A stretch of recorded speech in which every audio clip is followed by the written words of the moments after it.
Imagine this, a skilled hiker raised in mountains, know every trail, every turn, yet vanished without a single cry for help. This is the story of Emily Carter. Her story begins on September 23, 2005, the day she disappeared in the Appalachian Mountains. She was 24, a nurse at a small hospital in Richmond, and she planned a quiet weekend on the Blue Ridge Trail, alone. 5 years later, hunters found her bones under the roots of a century-old oak, only 20 miles from the last place she was seen alive. The ground kept a secret for years. Emily grew up in a family that lived for trails. Her father, John Carter, taught rock climbing for many years, and her mother, Susan, was a high school biology teacher who often led students into the wild. Every weekend, the family went to the mountains. By 18, Emily knew the Appalachians better than many local guides. The wild felt like home to her. This was the world she trusted. After college, she moved to Richmond, but the mountains kept calling month after month. In September 2005, she worked in the intensive care unit. Her coworker said she looked worn out after hard shifts. On Wednesday, September 21st, she took 2 days off and told her friend Rachel Thomas she would go hiking. She did not give a full route, only that she would follow a familiar path in the Sky Meadows Pass area. On the morning of September 22nd, she loaded her backpack into her red Honda Civic at 7:00 a.m. and drove out of Richmond. Cameras at a gas station caught her car at 9:40 a.m. in Front Royal. She fueled up, bought a bottle of water and an energy bar. Cashier Mark Davis remembered her because she asked about the mountain weather and picked up extra batteries for her flashlight. At 10:30 a.m., Emily parked at the lot by trail number 4, the path to Stony Man Overlook. In the visitor log, she wrote her name and a plan to return on Sunday, September 25th. Each choice looked safe. Each step felt known. Beside her name was the time, 10:45 a.m., and a note that she would hike alone. Trail number 4 is rated as moderate. The climb to the overlook is about 3 hours, and the way down is about 2.5 hours. The full loop is 8.5 miles. That September, weather shifted fast, with morning fog and rain by late day. Fog can hide more than stone and trees. Emily was last seen by hiker David Riggs at 2:00 p.m. on September 23rd. He was on the trail with his wife Carol when he met Emily about a mile from the lookout. Riggs said she was heading down and looked calm. Dark blue jacket, jeans, brown hiking boots, a medium gray backpack on her back. They traded a hello and moved on. No one knew that moment would echo. When Emily did not show up for work on Monday, September 26th, her boss, Barbara Cole, reached out to Rachel Thomas. Rachel said Emily was due back the night before, but her phone stayed silent. Barbara tried to reach Emily's parents in North Carolina, but they were away. On Tuesday morning, Rachel went to Emily's house. No car in the driveway, a full mailbox, and neighbors said they had not seen her since the weekend. Rachel called Richmond police, but they first refused to file a missing person report, saying it had not been 48 hours yet. Only on Wednesday, September 28th, did police begin the search. Officer James Wilson contacted the Shenandoah National Park Service. Ranger Michael Stone found Emily's car in the lot by trail number 4. It was locked, with sunglasses, some CDs, and an empty water bottle on the front seat. On Thursday morning, a team of 8 rangers and 4 volunteers started the search. They walked the whole trail twice and swept side paths and ravines within 2 miles of the route. Hours passed like days for those who waited. At Stony Man Overlook, they found a wrapper from the same energy bar Emily bought at the gas station, but no clear link could be made. Time was already slipping. On October 5th, a group of volunteer rescuers from Page County, led by Tom Harris, joined in. They brought tracking dogs, but the dogs could not hold a scent. Late September rain had washed the trails clean. On October 7th, Emily's parents, John and Susan Carter, returned from their trip and drove to Shenandoah at once. John Carter, with 30 years of hiking in those hills, joined the cruise. He thought his daughter might have stepped off the main trail toward one of the waterfalls they loved when she was a child. The search ran until October 20th. Teams checked 17 meters of paths, 4 waterfalls, 3 caves, and many narrow cuts in the rock. Rangers used a helicopter to scan the roughest ground, but nothing turned up. Cold air bit harder each night. Night air dropped below freezing, and the park shut down the operation. Emily Carter was now marked as missing. Detective Robert Clark of the Virginia State Police took over. Clark spoke with her co-workers, her neighbors, and her friends. All said she was careful and steady. No debts, no legal trouble, no fights at work. He pulled her phone records for the month before she vanished. Most calls were about work or family. One number stood out. A man named Brad Morrison had been in touch with her all through August. The circle was tightening. Clark learned that Morrison was a guide with a tour company and that he met Emily on one of her hikes. Brad Morrison, 27, lived in the town of Lure, about an hour from where Emily went missing. He worked for Blue Ridge Adventures, a group that ran hiking and biking trips in the Appalachian. Co-workers said he was a skilled guide who knew the land better than many rangers. In his first talk with police, Morrison said he met Emily in late July when she joined a weekend group. After that, they traded numbers and met a few times. He said the bond was friendly with no romance. It sounded neat, almost too neat. The air in the room felt thin. Detective Clark checked Morrison's alibi for the weekend of September 24th and 25th. Morrison said he led a group to Dark Hollow Falls, but company records showed the tour was canceled for bad weather. When Clark pressed this point, Morrison changed his story and said he was home alone that weekend. Clark got a warrant to search his house and his truck. The house looked clean, but in the bed of the pickup they found stains that could be blood. Samples went to the state lab. 3 weeks later, results came back. The blood was from a deer. The thread slipped from the hand. A door seemed to close, but it did not lock. Morrison said the stains came from helping a friend move a carcass after a hunt a month earlier. His friend Kyle Johnson backed that up. With no grounds to arrest, the detective released him. The doubt stayed. A thin fear began to grow. The winter of 2005 and the spring of 2006 passed with no new clues. Detective Clark kept in touch with Emily's parents, but nothing fresh came in. The case began to slip into the archive of unsolved files. The voice of the case went quiet, but not dead. Silence settled in. In the summer of 2006, people in the mountains saw a woman who looked like Emily more than once. Callers told police, but each time it was just another hiker. One report came from Ranger Michael Stone, who said he saw a girl in a blue jacket near Lewis Falls. When a team reached the spot, the trail was empty. Shadows play tricks and hearts see what they need. At the same time, Emily's parents hired a private investigator, Samuel Hart from Washington. Hope flickered, then thinned. Hart worked missing person cases and had a solid name. He spoke to every witness again and read the files with care. He saw that Morrison guided trips in the same area where Emily was lost. A simple link can carry heavy weight. That link was hard to ignore. The private investigator started to dig into Morrison's past and found uneasy signs. In 2003, a tourist named Jessica Wright told police the guide had harassed her on a hike. The case never reached court for lack of proof. Old warnings often sit in plain sight. A pattern seemed to stir. Hart found another complaint. A woman named Linda Rogers said that a year earlier, Brad kept urging her to take a private tour, though she liked group hikes. When she said no, he called her at home for weeks and showed up at her job. Linda never filed a report, but she told friends. The picture grew darker. Fear grows when doors do not open. Hart brought all of this to Detective Clark. Clark agreed to re-interview Morrison, but the guide vanished. The timing felt cold. It felt like the story moved under their feet. The owner of Blue Ridge Adventures said Brad had missed a week of work and would not pick up his phone. No one opened the door at his home, and neighbors had not seen his truck for days. Police put out a warrant for Morrison.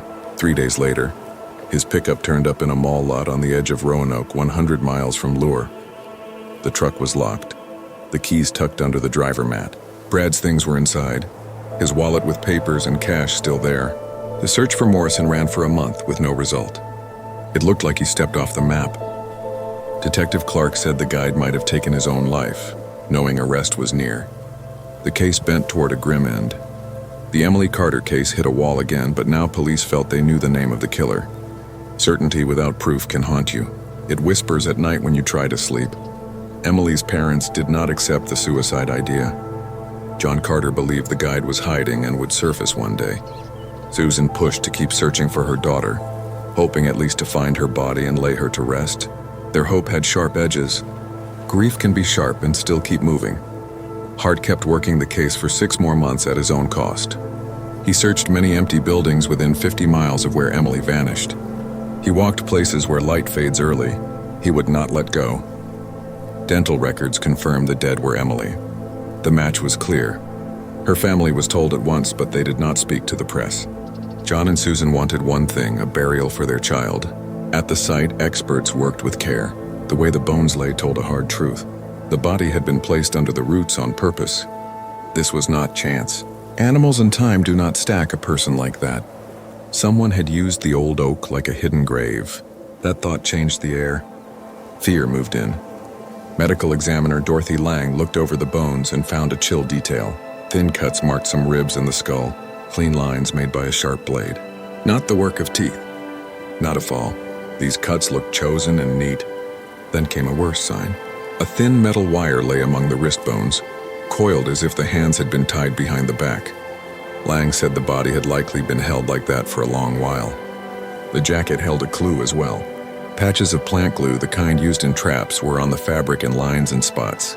The pattern was odd, and no one could say why it was there. The shape of the scene kept getting darker. Inside the pack, some things had stayed. A license, a bank card, a small photo of her parents kept dry in a plastic sleeve. But the phone was gone. The cash was gone. A first aid kit and a compass were gone too. Her parents said she never hiked without those. Gaps can speak louder than the things left behind. These gaps did. By the skull lay a small wooden shape. It looked like an animal, maybe a deer or a dog. It was rough, carved by hand with a plain knife. No prints were on it, but the wood showed fresh cuts. It had been made not long before she died. A token like that is not a stray. A token like that is a mark. Detective Walker opened the old files from 5 years back and saw the Morrison angle in a new light. Maybe Brad was not a hunter but prey. Maybe someone took him too. The frame of the case turned. Walker planned a new search for Morrison, this time as a likely victim, not a suspect. When the ground shifts, you have to move fast and slow at once. Lab staff tried to set the time of death from the bones and the clothes. The decay said she died near the day she was lost. That meant she was held somewhere else, then moved and placed under the roots. The spot was deep in the woods, off the tourist paths. You reach it only on foot, through dense trees, and the hike takes hours even for a fit guide. The person who did this knew the land well. He could move at night. He could vanish in brush and rock like water. That skill narrows the field, and it adds fear. Ranger Tom Barkley had worked the area for 15 years. He told Walker only one wild path led to that oak. Some old hands used it, seasoned hunters who knew the woods like a map in their heads. Barkley gave a few names of locals who might know that way. A small list can loom large when the map is this wide. Walker started to knock on doors. One name stood out. Charles Murphy. A hunter, 60 years old, once a lumberjack. He lived in a small place 10 mi from the oak. Neighbors said he kept to himself and spent his days in the trees. Walker went to see him. The old man was tired, but he spoke. He knew the oak. He had been there many times. He said that 5 years back he saw signs that someone else had been there. Snapped branches, prints, the ash of a fire. Walker asked why he never told the search teams. Murphy said he did not think it mattered. Other hunters came through and he did not read papers or watch the news, so he had not heard about the missing hiker. He agreed to a lie test. The result said he spoke true. Walker also took DNA. No link came up. A door closed, but the path went on. While that moved, the wooden figure went under a new lens. Carving expert Margaret Cole said the piece was made from maple burl, a rare growth from very old trees. Carvers prize it. It costs real money. She looked at the cuts and the grain. The maker was left-handed and used Pro Tools. The simple look hid skill. The hands that made it knew wood. Craft can betray a man even when he leaves no print. This clue had teeth. Walker built a list of woodworkers within a 100-meter radius of the site. There were 23 names. Most had clear alibis for the week Emily vanished. 3 could not be reached. They were dead or had moved out of state. One name pulled the eye. Walter Hines, 42, a carver near Lure. He made tourist gifts and knew the Shenandoah Range well. Neighbors said he was left-handed and went to the woods to gather his stock. Then came a chill echo. Hines had dropped out of town around the same time Brad Morrison disappeared. His shop was locked. The tools stayed. The man did not. The owner of the place said the rent stopped and Hines was gone without a word. It felt like someone turning off a light. Walker got a warrant and opened Hines' workshop. It was a big shed, packed with wood, tools, and finished work. On the bench, small animal figures lay in a row. The style matched the piece found near Emily. Forensics swabbed the worktop and found traces of blood. It was human, but too old to read the DNA. On the floor near the table, they found hairs that could be from a fair-haired woman like Emily. A map hung on the wall. It showed the hills around the oak. Red crosses marked spots in the forest. One cross matched the place where Emily lay. Notes sat by each cross with initials and dates. By the cross at Emily's site were the letters EK and a date from the week she was lost. The map spoke with a thick voice. Other marks drew more dread. One was near the lot where Brad Morrison's truck had turned up. It had the letters BM2 by the cross. Some other crosses matched old lost cases, places where hikers went missing and were never found. The room got small when they saw that. Patterns can burn a hole in your calm. Walker sent teams to each mark on the map. Forensic crews and dog units combed the ground with slow care. At the cross with Brad's letters, they found male bones and scraps of clothes under the roots of an old tree. Dental charts said it was the missing guide. The bones showed the same neat cuts on the ribs. The wrists carried the same thin wire.